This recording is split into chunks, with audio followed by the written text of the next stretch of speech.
Magandang araw mga kaibigan. Bigyan natin ng reaction opinion itong video o balita ng News 5 tungkol ito sa SONA ng Pangulong Marcos Jr. sa Lunes, ikalimang SONA. Dinescribe nila ito na major pasabog. Wow. Tungkol pa rin daw ito sa flood control na mahiya naman kayo. Pakinggan natin ang balitang ito. Isa na namang major announcement ang posible raw pasabog ni Pangulong Bongbong Marcos Jr. sa kanyang ikalimang SONA sa Lunes. Muli raw yan sa sentro sa usapin ng flood control scandal. Nasa frontline ng balitang yan si Mobile Journal, Jazz Paredes.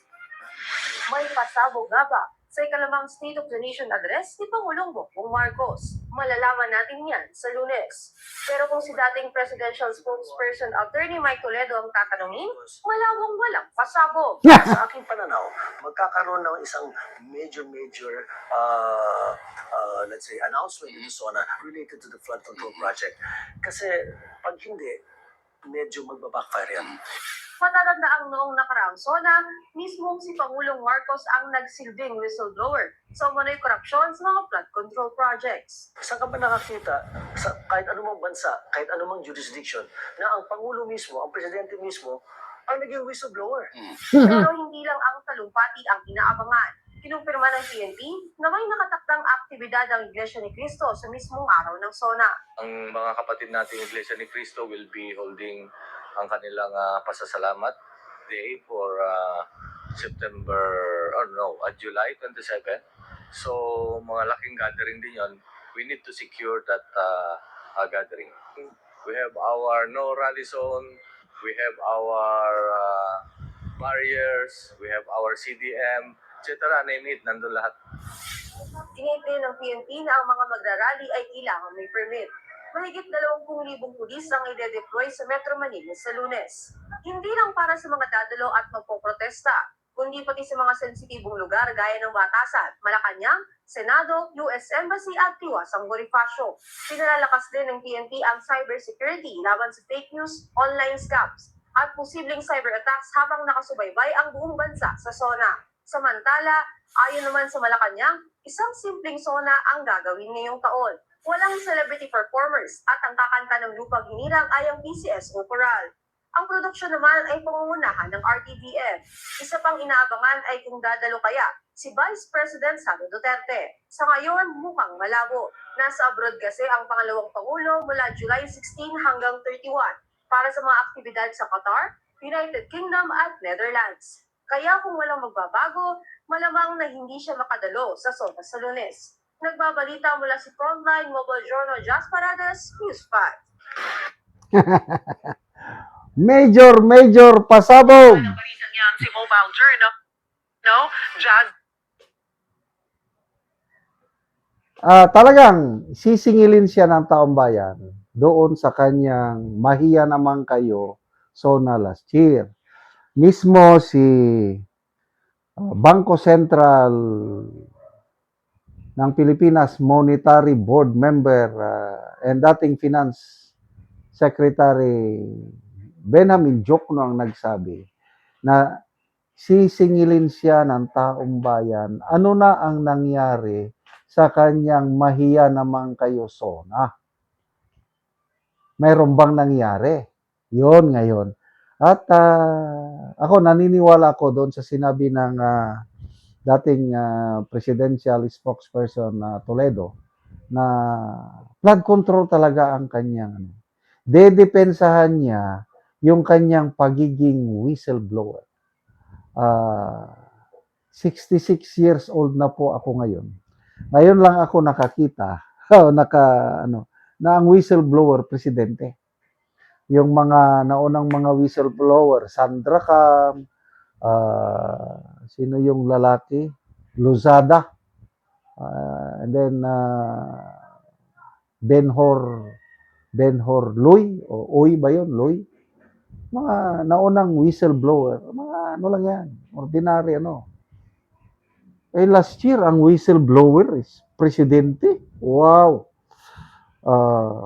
Siya ba talaga ang nag-expose? ng flood control scam? Narinig ko si Professor Winnie Monson. She does not agree ang profesora. Dahil bago magsona ang Pangulo is sumabog na. Marami ng mga expose. Una, Mayor Magalong. Tuloy-tuloy yung expose niya. Sinigundahan ni Senator-elect Lacson pa noon. Hindi pa umupo si Senator Lacson, meron na siyang investigasyon pinapagawa. Lalo na nung umupo siya sa 20th Congress, 2 beses siyang nag-privilege speech sa Senado at detalyado yung kanyang investigation. Yun. Doon sila nataranta. Yung sinasabi na napakaliit na bayan sa Oriental Mindoro na punduhan ng bilyones. Yun na. Kaya hindi ako naniniwala na whistleblower ang Pangulo. Defense mechanism na lang yun ng palasyo para nakasakaling masalbar nila yung image. Kasi nangyari lahat ito sa kanyang panunungkulan. Palagi siyang tinutuligsa ni Congressman Edgar Erese. 1.40 1.45 trillion pesos ang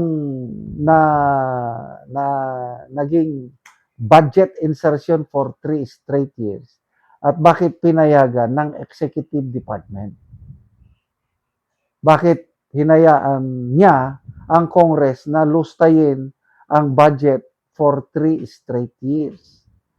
2024, pinagmayabang pa niya yung 5,500 flood control projects. And then, last year, yun na, mahiya naman kayo. So, ano ngayon ang punchline niya? 5,500 flood control projects. And then, mahiya naman kayo. Ito ngayon, nakakahiya naman ako. Salamat mga kaibigan sa inyong pagsubaybay sa channel nito. Nakakatulong kayo ng malaki sa tribong Talanding ng Bukidnon dahil ang income natin sa channel na ito is pantulong sa tribo. Namimigay tayo ng libreng yero at pako para makapagpatayo sila ng mas maayos na tirahan. Panoorin nyo ang video na ito. Karon ni anak ko diri sa nagpatindog og balay nga natabangan na mo og gero. So mo na ni ang iyang gipatindog nga balay nga iyang pag-aatupan karon. So mo na ni ang gero nga among gihatag. Kay og kinatayan ra sa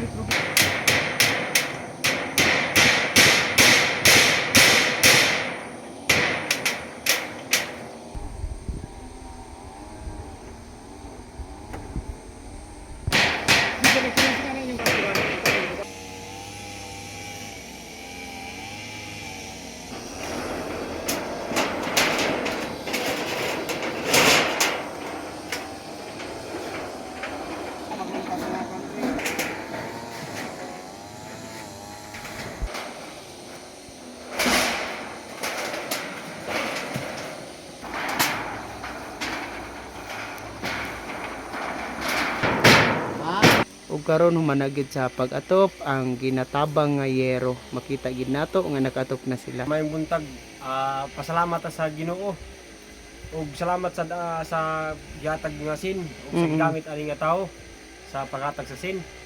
Ug salamat sa sin kay naatopan na ang among mga balay. Ug dili na gid mi maulanan. Ug ang hinaot mi nga kana nga programa mapadayon. Kay daghan pa kayo ang nanginahanglan nga programa. Subliyon ko, mayong buntag ug salamat kayo. So pila na diay ni ka bulan nga imong gipatindog nga imong balay? Kuan na ni ka kuan murag lapit na gid digadagan og mga 3 ka semana di gyud. So bago pa na atupan. Bago pa ginatupan nagpasalamat gyud mi sa makadaghan.